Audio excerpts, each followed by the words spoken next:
Drama Cempaka Berdarah mengisahkan Mak Jah dan Cempaka sedang mengemas rumah. Mereka menanti kepulangan Zaman yang belajar di sebuah universiti di Kuala Lumpur. Kemudiannya, mereka terdengar orang memanggil di luar rumah. Mereka mengintai melalui lubang pintu dan mendapati seorang lelaki orang putih muncul. Mak Jah menyuruh Cempaka masuk ke biliknya. Orang putih itu memperkenalkan dirinya sebagai Profesor Peter, pensyarah antropologi dan sosiologi dan merupakan pensyarah zaman di universiti.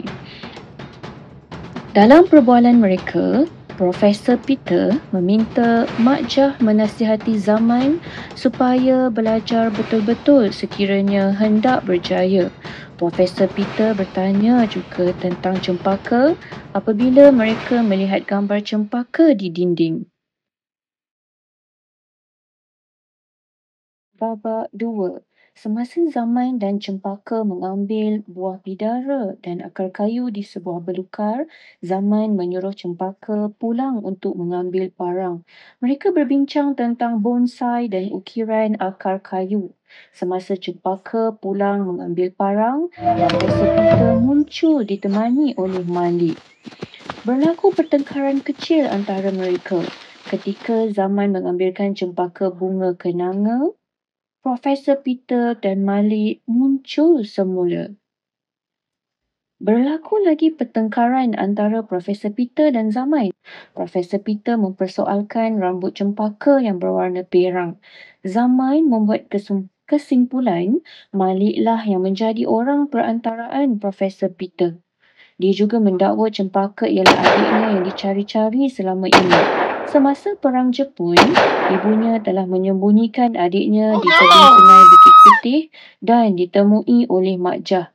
Dia hendak mengambil Cempaka dan mahu adiknya itu hidup dalam keluarganya.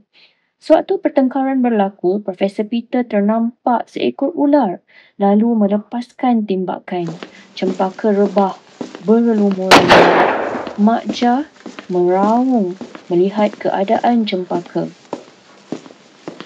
Zaman berasa marah dan berlaku pergelutan antara Zaman dan Profesor Peter. Profesor Peter telah melarikan diri ke dalam hutan. Zaman mengejarnya dengan parang. Tiba-tiba terdengar satu das tembakan dan semuanya tercengang. Mak Jah bersyukur kerana Zaman selamat dan mengangkat Cempaka yang tidak sedarkan diri itu.